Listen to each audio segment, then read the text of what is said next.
เอาใส่ไว้บอลมันกินเลยนี่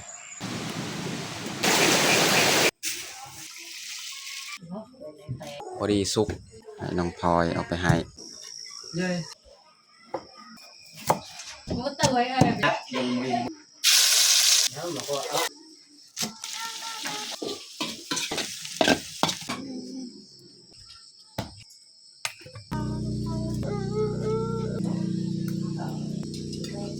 อย่าลืมกดไลค์กดแชร์และกดติดตามเด้อพี่น้อง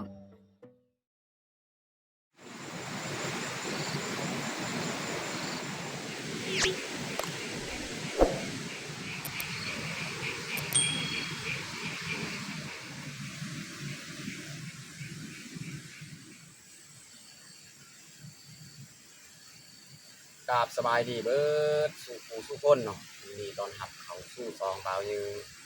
แล้วก็สำหรับตอนแรงมื้อนี้ก็ขอสีเข้าสวนเนาะก็คือมื้อนี้นี่ขอสีมายามกับดักที่เฮาใส่มื้อนั้นกับน้องมุกดาเนาะเฮาใส่กับดักตามรอบๆสวนของเฮาแล้วก็ตามห้วยอีกเนาะมื้อที่เฮาไปเก็บเอาหน่อไม้มื้อนั้นแหละก็เลยมื้อนี้สิเข้ามายามเพราะว่าตอนเช้าบางทีก็มาบ่ทันก็เลยสิมาตอนแรงอีกสิมายามเบิ่งเอาจังไรกันแต่ทุกคนไปลุ้นนำกันไปเบิ่งนำกันเนาะผ่านสิมาในบอลไปยามกับดักตรงนี้เนาะแต่ทุกคนติดตามเบิ่งติดตามชมแบบยาวๆเลยตอนแรงมื้อนี้ก็อากาศดีพี่น้องเนาะแดดและมื้อนี้นี่แดดอีกบ่แม่นมื้อนี้ช่วงแรงๆอันนี้แหละตอนเช้าบางทีก็ตกคือเก่าแหละ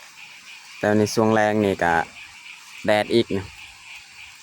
แล้วเขาก็สิเริ่มออกไปยามเลยแล้วนี่แหละเขาใส่ทางเทิงคนไปพูดเลยนะใส่กับดักของเขาสิเลาะไปเลย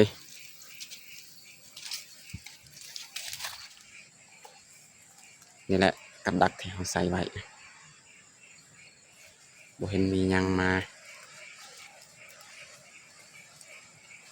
เพราะว่าแถวสวนอ้อยนี่เห็นตัวนูมันมักมากัดกินอ้อยของเขาก็เลยเอามาใส่นี่ปีนี้ลังนึงอีกกับดักของเขา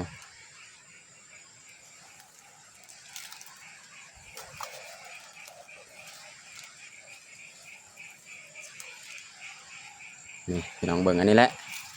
ตัวบอลนูมันกัดกินพี่น้องนี่นูมันกัดกินอ้อยของเขานี่บัดเฮามาใส่นี่บ่เห็นมันมานี่พี่น้องเฮามาใส่กับดักนี่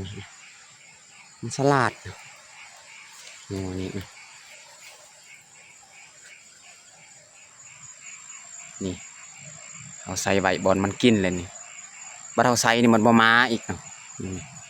พี่น้องเบิ่งสลัดคักงูอันนี้เนาะบัดเฮาบ่ใส่นี่มันมากัดกินอีกใส่ใบบอลนี่แหละตอนนี้ก็สุดแล้วบอลส่วนของเฮาใส่กับดักเนาะเฮาก็สิย่างไปเนาะไปเบิ่งตัวเฮาใส่ตามห้วยฮั่นเนาะไปย่างเบิ่งโอ้ลังอันนี้คือว่ามันลั่นบ่จัก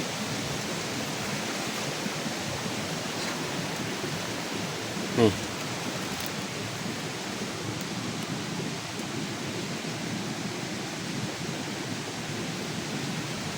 น่าจะมันลั่นลังสุดท้ายเลยโอ้เมื่อยามพี่น้องเอ้ยประมาณ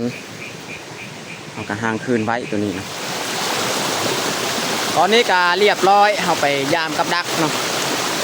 พยายามครั้งนี้ประมาณเลยอันนี้ก็สุดและพยายามได้เขากะทีย่างกับบาดเนาะโอ้เมื่อยแห้งพี่น้อง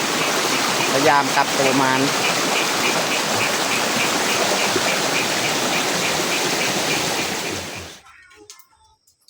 ตอนนี้เขากะมาฮอดบ้านแล้วก็น้องมุกดาก็กำลังดังฟืนดังไฟสิมาเฮ็ดอาหารแรงข้าวแรงนี่เขาจะเอาข้าวสารเจ้าเอามาผัด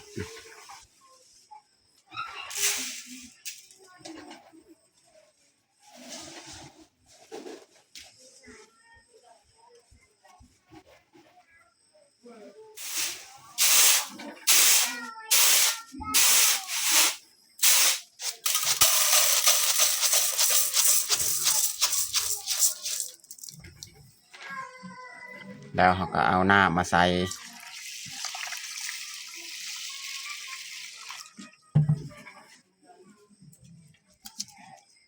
เขาก็แช่ไว้จะประมาณ10 นาที แล้วจึงค่อยเอามานึ่งเนาะมาหุงตอนนี้ก็ได้เวลาแล้วเราจะเอามาหุงเลยข้าวของเรา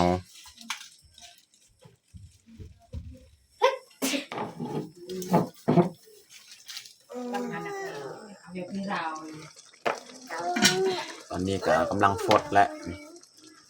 ข้าวของเรา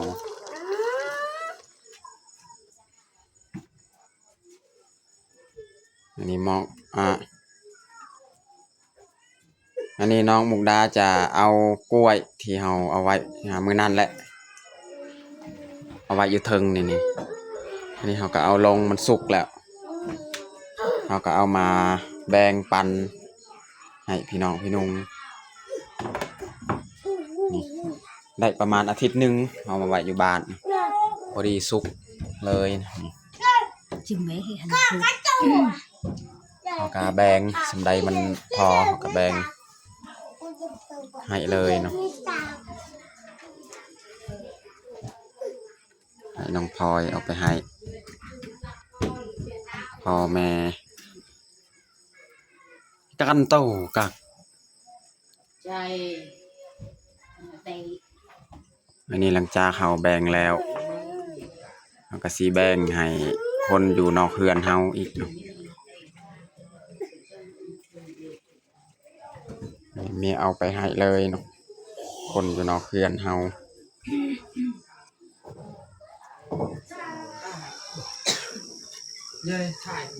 ตอนนี้ก็สุกเรียบร้อยแล้วข้าวของเฮา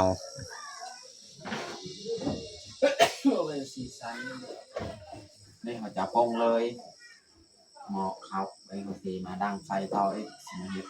อาหารการกินอาหารแรงมื้อนี้ก็บ่มีหยังเขาสิเอาหน่อไม้นี่มาซอยจังหน่อยเนาะแล้วก็เอาไข่2 หน่วยนี่แล้วเขาสิมาผัดหน่อไม้ใส่ไข่เอามาซอยเลยหน่อไม้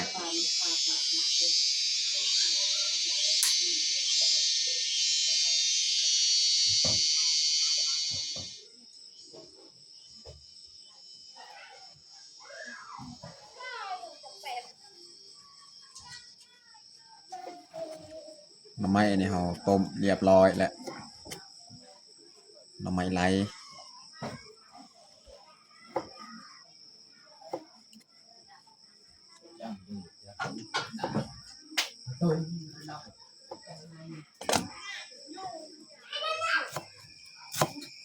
ซอยหัวสีไข่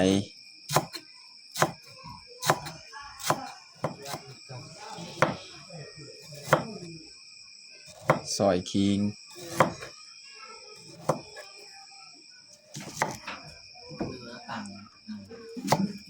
ซอยหอมแดงอีก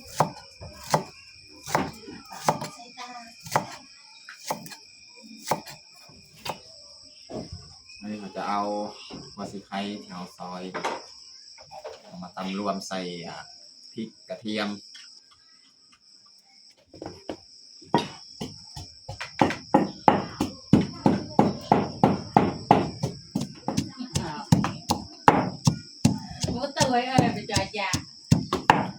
này cả về cái tầm hát dùng mình môi của này cả về chúng ta đây họจะ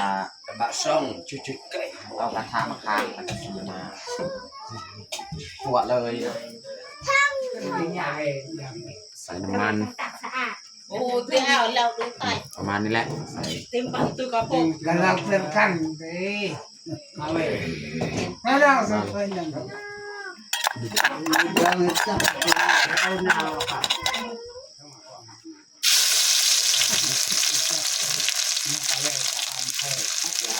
ใส่หอมแดงอีก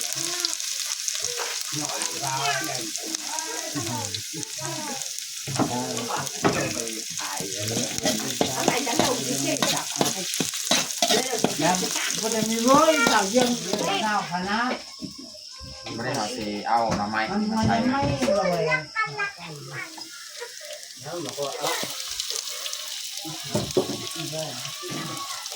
าอยู่ตักก็แซวไปเอา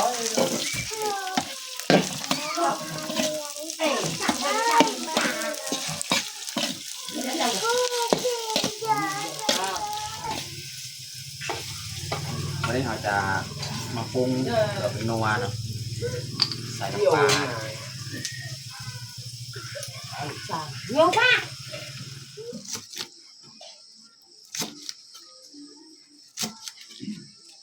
ซอยหอมบัว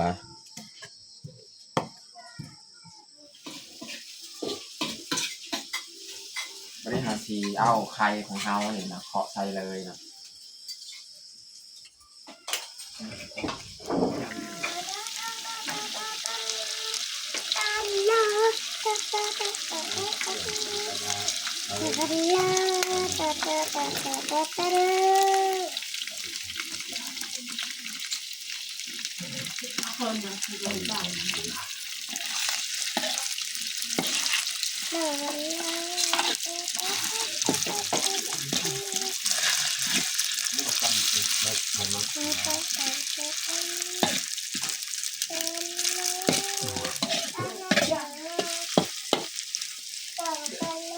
ตอนนี้ก็เรียบร้อยนะของครัวสุดท้ายเนี่ยเราจะใส่หอมบัวผัดมะไม้ใส่ไข่เรียบร้อยเนาะ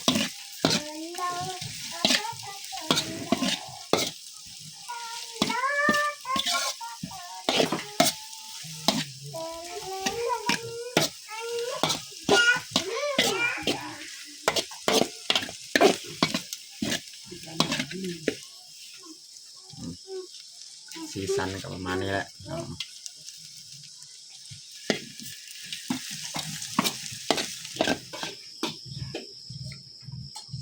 เรียบร้อยพี่น้องเนาะก็มาตักใส่ถ้วยเลย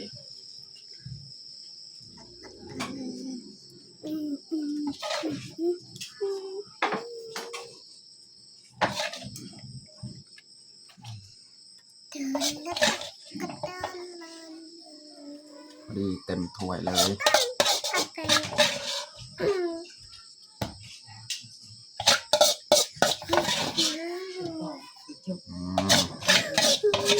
เรียบร้อยพี่น้อง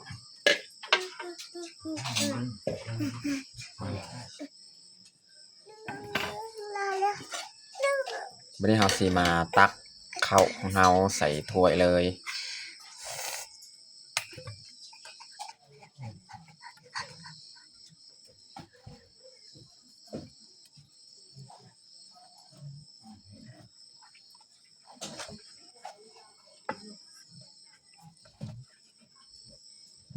ได้แล้ว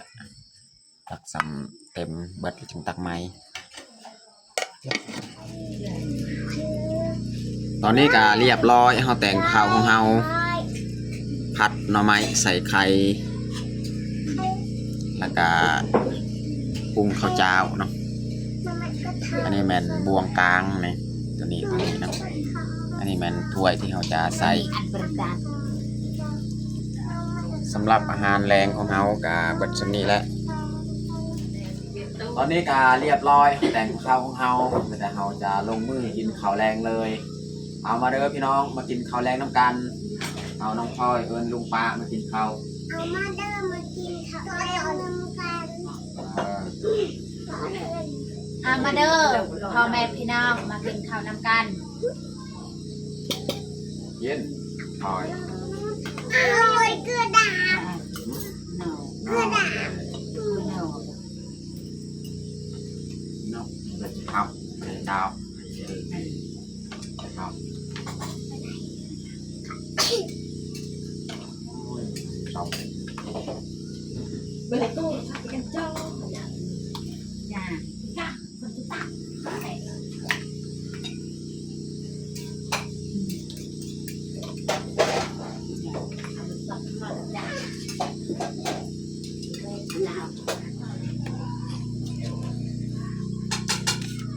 เด็ดเลยเด็ดกดสด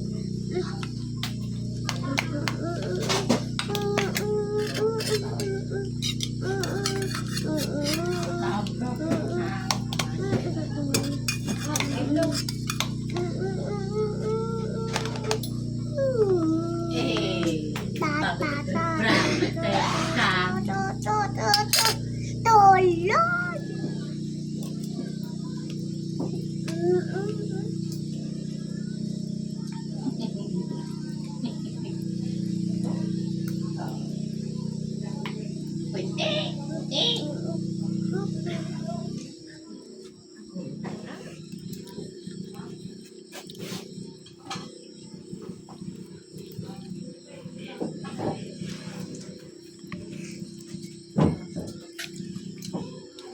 แต่อะไร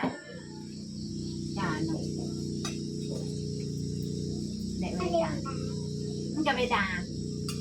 โดนด่า